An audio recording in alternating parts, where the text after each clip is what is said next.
बिल्कुल बिल्कुल बिल्कुल बिल्कुल। क्योंकि कहते हैं कि राहु जिसे मारे उसे कौन तारे, और राहु जिसे तारे उसे कौन मारे। बिल्कुल।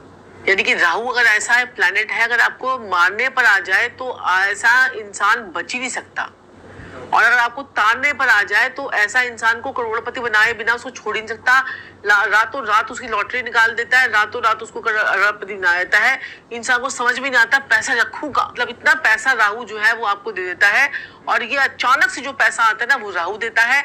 और जो स्टेबिलिटी वाला पैसा होता है ना कि इंसान अमीर हो रहा है, अमीर हो रहा है, अमीर हो रहा है, अमीर हो रहा है और होता जा रहा है, तो वो सब शनि देता है। और शनि आपको मनी देता है। और केतु जो है वो क्या करता है, केतु आपको अध्यात्म की तरफ भी लेके जाता है, क्योंकि लोग आजकल राहु केतु और शनि से ही डरते हैं।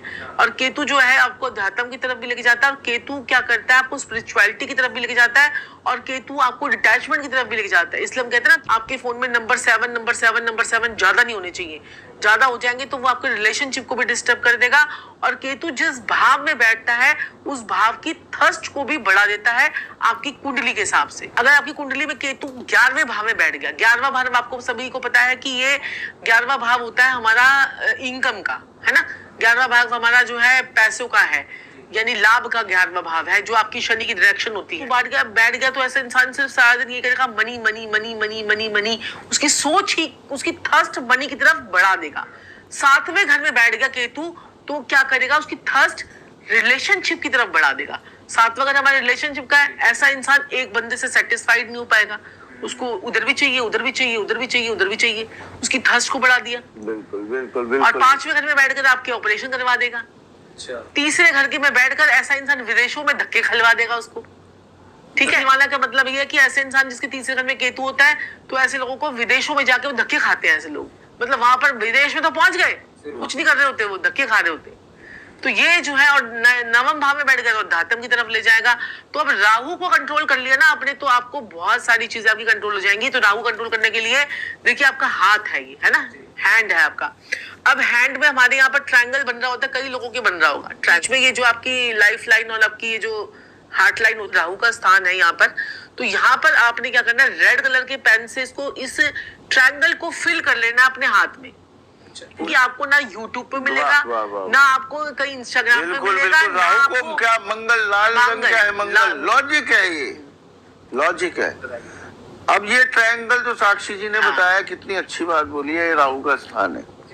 लॉजिक देखिए, अब राहु को कौन कंट्रोल करता है, हाथी को कौन कंट्रोल करता है, हाथी को कंट्रोल करता है महावत। महावत कौन है, मंगल।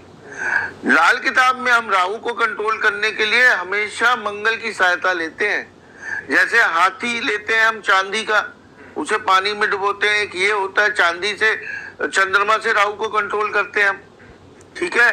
जौ को दूध से धुलवाते हैं, वो हम चंद्रमा से राहु को कंट्रोल करते हैं। और जौ की पोटली लगवाते हैं लाल कपड़े में, और दूध के छींटे लगवाते हैं, वो चंद्रमा, मंगल और राहु। अब साक्षी जी ने क्या बताया, देखिए हाथ पे ही कंट्रोल कर लीजिए, वेरी सिंपल। अब यहाँ पे जो क्रॉस बन रहा है उसको लाल कर लीजिए, और लाल क्या है, मंगल, आपका राहु कंट्रोल। ये है। और संजीव जी, जो लोग अब लोग कहेंगे कि लाल कर लिया, सपोज कीजिए लोग कहेंगे लाल कर लिया, अब वो लाल रंग जो है वो कपड़ों पर लग रहा है, लाल कलर, अब कुछ पानी पिया, कुछ किया तो कपड़ों पर लग रहा है, तो हम क्या करेंगे, अब यहाँ पर जो है ना मेहंदी होती है ना, मेहंदी भर लीजिए। ठीक है, वो ट्रायंगल में आप मेहंदी भर लीजिए, उसके बाद वो मेहंदी को छुड़ाइए, थोड़े दिन तक मेहंदी चलेगी, आपका राहु कंट्रोल रहेगा।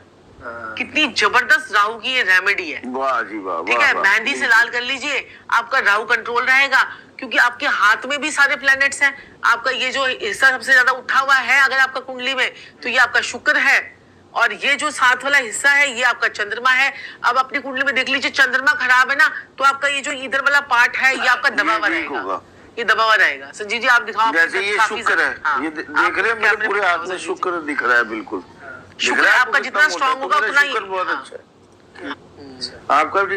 और लग जाता है, ये देखिए मेरा ये मोटा ही चीज देख रहे हैं आप, ये है ना मोटा अजीब सा, कर्म कर करके ये चीज मोटी होती है। अभी आप करेंगे जैसे पक्षियों को दाना डालना, गरीबों की सहायता, कुत्तों की सेवा, कौओं की सेवा, चीलों की, पक्षियों की सेवा, मतलब ये जितने भी जानवर हैं, गरीब हैं, तो ये कर्म कर्म हो जाता है, फिर ये उठने लग जाता है अपने आप अच्छे कर्म करने पे।